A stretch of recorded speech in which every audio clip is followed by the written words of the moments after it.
Minnesota. Well, thank you very much to the senator from Louisiana for impassioned remarks. And there's a reason that she has that passion, and that is because we're in the ninth inning here.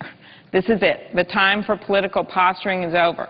There's no more time to say we're not going to talk to each other. There's no more time to pretend that we can have one plan and then another plan. It's time to get an agreement. Look at what's happened in just the past week. The markets have gone down more than they have in over a year. We have seen realtors, and this is a study that just came out a few days ago, 1 out of 6 deals this past month people backed away from. Well, if you look at the month before, it was only 1 out of 25. People are feeling the uncertainty in this economy, and it is time to come to a bipartisan agreement.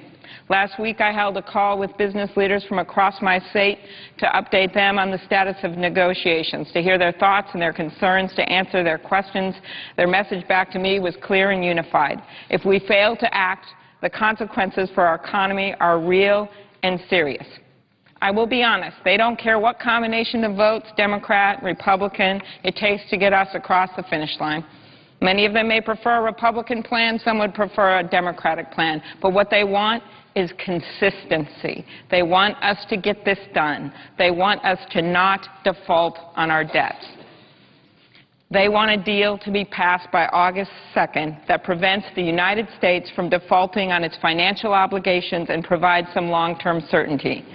Now, make no mistake, they see our debt crisis as real and serious, something that must be addressed. But while failure to bring the national debt under control is threatening America's future, the danger of default is already harming our economy today. We must address both.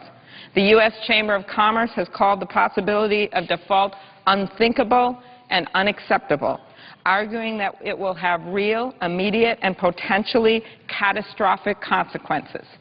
As economists and experts from across the ideological spectrum, as this continues, interest rates will rise for everyone. That is what they say.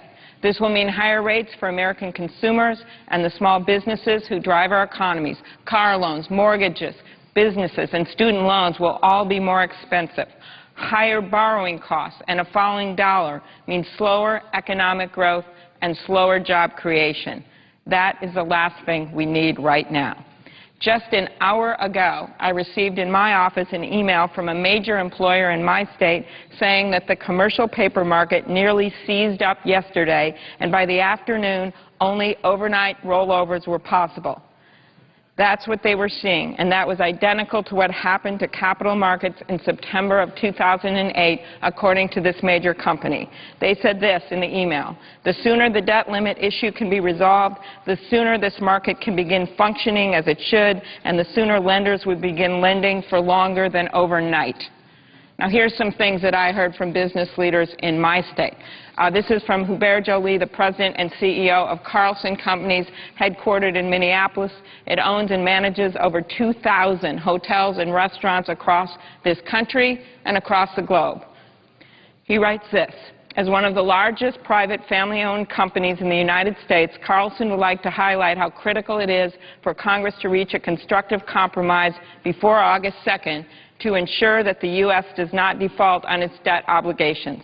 The ongoing uncertainty, note that word, and lack of resolution of the debt ceiling debate is not healthy for the global financial markets or for consumer confidence. It is highly detrimental to the overall economy and to the travel and hospitality industry, which millions of families in the U.S. depend upon for their livelihood.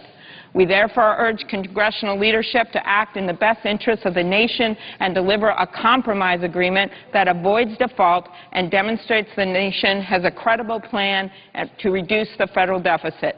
A short-term fix is not sufficient, as we must not allow or accept prolonged uncertainty, which will only create volatility and instability for the globe and the U.S. economy.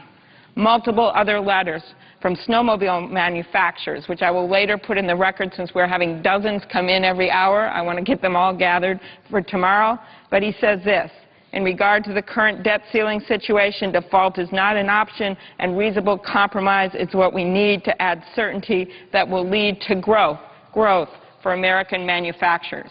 Certainty and growth. Another one: the current debate over the debt ceiling has serious implications for American business.